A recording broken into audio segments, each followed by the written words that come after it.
Bonjour et bienvenue à ce podcast fingraphs.com sur Dukascopy TV.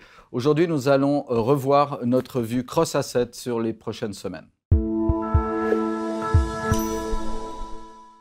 Pour ce faire, nous allons utiliser notre plateforme fingraphs.com et une mosaïque qui contient le mini S&P futur, l'euro US dollar, les Treasury Notes américains, le 10 ans, et l'or. Ceci sur une fréquence weekly, c'est-à-dire avec un horizon d'investissement de 2 à 4 trimestres, et une fréquence daily ici, avec un horizon d'investissement sur les prochains mois. Ce qu'on peut dire pour l'instant, c'est que et le S&P et l'euro sont toujours pour nous dans des tendances à la hausse. Elles ne sont pas tout à fait terminées et pourraient continuer jusqu'à la fin du premier trimestre. Le deuxième trimestre pourrait alors voir du retracement et sur le S&P et sur l'euro. Pour les Treasury Notes, nous sommes en consolidation depuis environ 6 mois.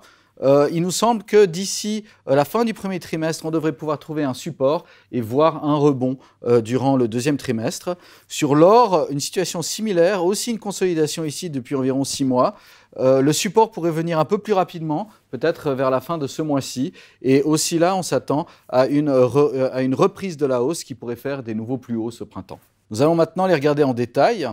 Et tout d'abord, le S&P, qui est toujours dans une tendance haussière, mais commence à être un peu tiré. Effectivement, les enveloppes se touchent et on peut voir que le risque index a atteint la zone de surachat. On pense que le mouvement n'est pas tout à fait terminé et pourrait continuer encore quelques semaines au moins. Effectivement, si l'on regarde le daily ici, on voit que l'indice de risque s'approche de la zone de surachat, mais n'est pas encore en exagération et pourrait encore avoir assez de puissance pour monter, créer un dernier mouvement. En termes d'objectifs, si on regarde le Orly ici, actuellement sur les prochaines semaines, on pense qu'on pourrait aller chercher jusqu'au niveau des 4000. On est dans une petite correction intermédiaire ici qui pourrait durer peut-être encore un jour ou deux, et puis ensuite graduellement une réaccélération à la hausse pour aller chercher des nouveaux plus hauts.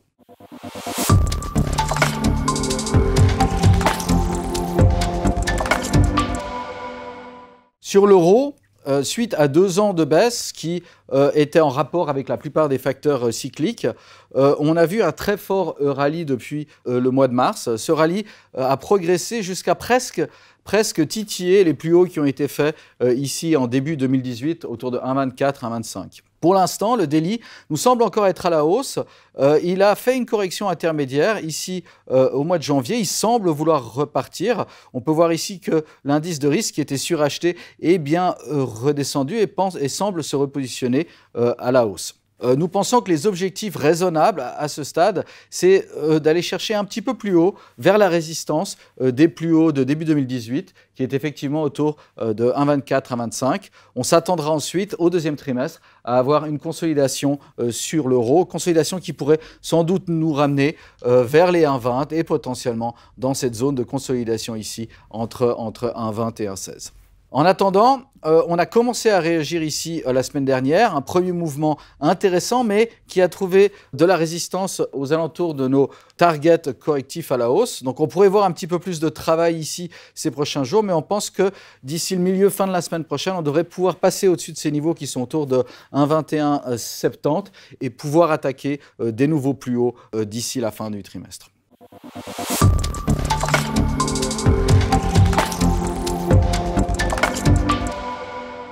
Sur les Treasuries, on serait théoriquement encore dans une tendance à la hausse. Alors on a certes une forte exagération ici l'été dernier et la consolidation est relativement forte. On pense qu'aller chercher les nouveaux plus hauts sera peut-être difficile, mais on peut en tout cas voir un retest intéressant sur les prochains trimestres. Notre idée, c'est que pour l'instant, on est encore à la baisse et peut-être pendant encore quelques semaines, voire un mois, jusqu'à la fin du premier trimestre. Et ensuite, au deuxième trimestre, on pourrait voir effectivement un rebond, voire un retest des Treasury Notes à la hausse. Donc un retracement sur les taux. On ne pense pas qu'on retournera vers les plus bas qu'on a vus l'année dernière, mais on pourrait bien revenir en dessous de 1 et potentiellement peut-être aller titiller les 0,8. En attendant, on est pour l'instant toujours à la hausse sur le Treasury Notes. On est aux alentours de 1,20 et on pense que sur le 10 ans, on pourrait aller attaquer 1,25, 1,30 avant que le mouvement de hausse soit terminé. À plus court terme, on a eu un petit rebond des Treasury Notes, donc un petit setback sur le 10 ans US, mais on pense qu'il devrait se retourner à la baisse ici d'ici le début de la semaine prochaine et engager ce mouvement ici en daily qui n'a pas l'air tout à fait terminé.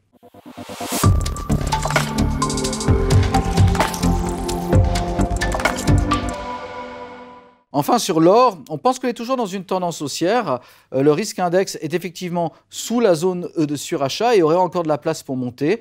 On a eu à peu près 6 mois de consolidation qui pourrait être bientôt terminée et on s'attendrait à ce que la tendance reparte à la hausse. Nos objectifs en impulsif ont été atteints. Par contre, si on calcule nos objectifs impulsif 2, super impulsif, on pourrait éventuellement aller chercher la zone de 2002 à 2004 sur les prochains trimestres. On s'attend à ce que ce mouvement de consolidation trouve du support. Maintenant, il n'est pas tout à fait survendu encore, donc on pourrait éventuellement voir un dernier sell-off sur les 1 à 2 prochaines semaines et on attendrait peut-être la confirmation soit de ce sell-off, soit que ce sell-off n'arrive pas pour pouvoir se positionner dans une stratégie de buy the dips moyen terme après cette consolidation qui a duré à peu près 6 mois. Suite à ça, à partir de fin février, on s'attend à ce que le mouvement se remette en marche en la hausse et potentiellement d'ici la fin du premier trimestre, voire le début du second, faire des nouveaux plus hauts historiques. À plus court terme, on peut voir ici qu'effectivement, on a essayé de rebondir la semaine dernière,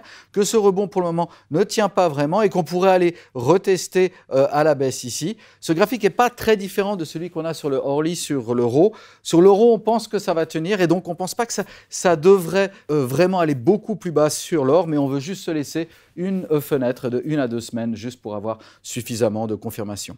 Donc un buy the dips sur l'or, mais peut-être pas tout de suite, peut-être plutôt vers la fin du mois. En vous remerciant pour votre attention, je vous souhaite une bonne semaine de trading.